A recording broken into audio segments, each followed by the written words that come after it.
కాలంలో పెళ్లి చేయరా కుమారా అందట. ఆ మాటలు ఆరు అన్నాతములు ఆలకించారు.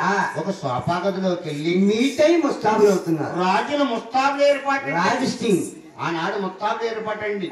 చూసే రాజు ఎలా ముస్తాబులు అవుతాయి? ఎలాగా? ఆ సన్నీ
చూసారంటే పూర్వం ఎక్కడికి వెళ్ళానంటండి శిఖలుండి ఏంటంటే శిఖలు ఏరుముడి వెనకబడేసేవారు. ఏలుముడి వేసి మొగలు కూడా వెనకాడేసుకున్నారంట.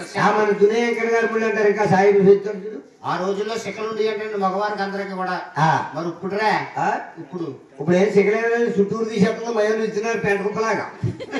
ఇదేం కటింగ్ రా అంటే బండి మీద వెళ్తుంటే రేసుకురం పైకి ఎక్కించుదంటున్నాడు. ఒకడేం టీవీ కడుతున్నాడు. గీతలు గీత ఆడుతున్నాడు. ఒకటి రంగు వేస్తున్నాడు. చూసారండి రాజులు రాజకీయంగా ముస్తాబలయ్యి తల్లి వద్దకు వచ్చి తల్లి గారిని సెలవులు అడిగారు. చూసారండి ఆనాడు తల్లి కాబట్టి ఆనాడు బిడ్డలు కాబట్టి కన్నా తల్లి నిద్రమణి వరట. ఈనాడు తల్లులు ఈనాడు బిడ్డలైతే కన్నా తల్లి అయితే కొంట్లో నెలకైపోయి తాచుకోగా కబురుకు వచ్చారు. మరి చేసుకున్న భార్య అయితే పిదాల మీద పట్టికి బెల్లం ముక్క తల్లిని తాగమన్నారు. బెల్లాన్ని ప్రేమించమన్నారు. ఒరే దుర్మార్గుడా పాలిచ్చినావుడురా అపాత్పురాలు మరి పుత్తుకట్టినావుడి పునాత్పురాలు